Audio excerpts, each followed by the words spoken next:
Digest আপনারা কেন কিনবেন চাকরির প্রিপারেশন নিতে, বিশেষ করে বিসিএস, এবং কিভাবে এটা পড়বেন, কাদের আসলে ডাইজেস্ট পড়ারই দরকার নেই, সেই বিষয়গুলো নিয়ে আজকে আলাপ করব।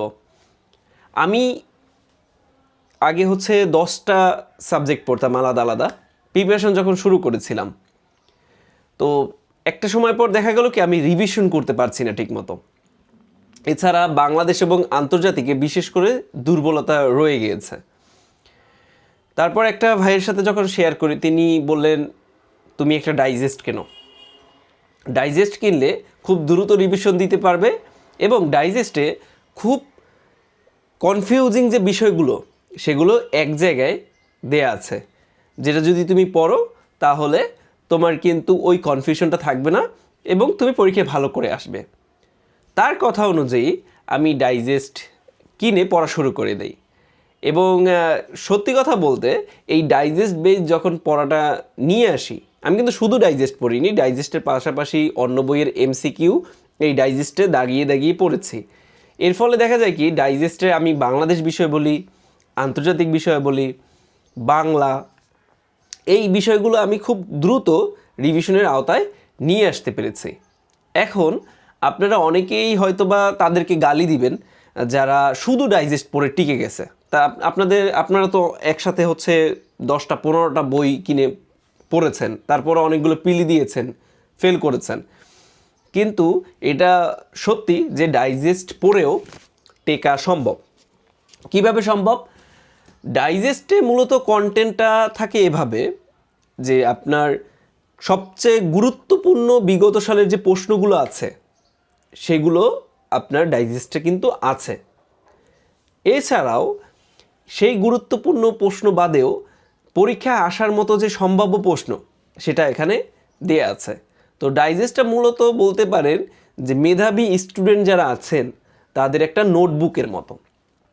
তো এটা কিন্তু আপনাকে গুছিয়ে পড়তে হবে, আর সব টপিক ডাইজেস্ট থেকে পড়ার প্রয়োজন নেই। অনেকে আছেন যাদের প্রিপারেশন এখনও কমপ্লিট হয়নি, মানে অনেক বিষয়ে আপনার এখনও উইকনেস আছে এবং পুরো পড়ে শেষ করতে পারেননি, কিন্তু পরীক্ষা তো সামনে চলে আসছে। তো সেক্ষেত্রে ডাইজেস্ট হতে পারে আপনার একমাত্র অবলম্বন। ডাইজেস্টে প্রত্যেকটা বিষয়ে অনেক কম লেখা, সেই কম লেখা পড়ে আপনি কোনোভাবে পরীক্ষা দিতে গেলে একটা সাউন্ড প্রিপারেশন নিয়ে যেতে পারবেন। এখন যাদের 51তম টার্গেট বা একটু দীর্ঘমেয়াদী টার্গেট, তারা ডাইজেস্টকে কীভাবে ইউজ করবেন? আপনি ডাইজেস্ট নেবেন, ডাইজেস্টের ধরেন বাংলা সাহিত্য অথবা বাংলাদেশ বিষয়বলি, সেখানে আপনি কন্টেন্টগুলো দাগিয়ে রাখবেন। কিভাবে দাগাবেন? আপনি ধরেন MP3 আপনার বই আছে আর আছে এই ডাইজেস্টটা, তো MP3 বইটা নেবেন, সেই MP3 বিগত সালের যত প্রশ্ন আছে সেই প্রশ্ন আপনি ডাইজেস্টের মধ্যে চ্যাপ্টার বাই চ্যাপ্টার দাগিয়ে রাখবেন। আর এভাবে যদি দাগাতে পারেন আপনার নিজের কাছে এই ডাইজেস্টটা হয়ে যাবে একটা নোটের মতো। আর কখনো যদি নতুন কোনো প্রশ্ন পান যেটা মনে হচ্ছে আপনার কাছে গুরুত্বপূর্ণ কিন্তু ডাইজেস্টে লেখা নেই, তাহলে সেটা এই যে দেখেন সাইডে লিখে রাখবেন। তো লিখে রাখলেই আপনি কিন্তু এখানে দেখা যায় এই জিনিসটা, শুধুমাত্র এই জিনিসটা কোনোভাবে পড়ে একবার যদি গুছিয়ে ফেলতে পারেন, এইটা রিভিশন দিয়ে আপনি পরীক্ষা দিতে যেতে পারবেন এবং ভালো করতে পারবেন। তো এভাবেই পড়াকে কম্প্যাক্ট করতে হয়। এখন আসি তাহলে কারা ডাইজেস্ট পড়বেন না। আপনাদের অলরেডি যদি কোনো বই, যে বইটা অলরেডি কন্টেন্ট আছে, MCQ আছে, যেমন MP3 বই আছে, বেসিক ভিউ আছে, বা অন্য যে কোনো বই আছে, যে বইগুলো আপনি খুব ভালো মতো অলরেডি পড়েছেন, যে বইগুলো আপনার দাগানো আছে, যে বইটা আপনি চাইলে 3-4 দিন বা 5 দিনে রিভিশন দিতে পারেন, তাহলে আপনার কিন্তু ডাইজেস্ট কেনার কোনো প্রয়োজন নেই।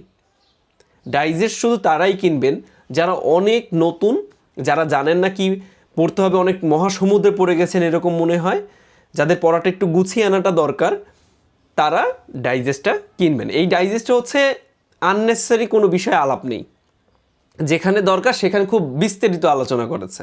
তো আপনাকে ওই গাইডলাইন দেওয়ার দরকার নেই যে ভাই এইটা জোর দিয়ে পড়ো, এইটা জোর দিয়ে পড়ো না।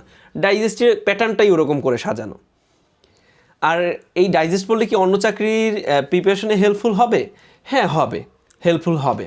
তবে আপনি ডাইজেস্ট পড়ে জাস্ট আপনার বেসিকটা, মানে কতটুকু মিনিমাম জানলে একটা চাকরিতে পরীক্ষাতে টেকা যায় সেটা আপনি ধরে রাখবেন। এরপরে নেক্সট লেভেলে জাম্প দেওয়ার জন্য এই ডাইজেস্টটা পাশাপাশি রাখবেন এবং অন্য বইয়ের এমসিকিউগুলো কমপ্লিট করে রাখবেন। শেষ। এখন কথা হচ্ছে আজীবন কি ডাইজেস্ট পড়বেন? না, আপনি ডাইজেস্ট পড়লে আপনি কিন্তু সবসময় কাটমার্কের কাছাকাছি নাম্বার পাবেন। বিসিএসে যদি 90 মার্ক কাট থাকে তো সেক্ষেত্রে আপনার 95, 92 এরকম পাওয়ার যোগ্যতা হয়ে যাবে।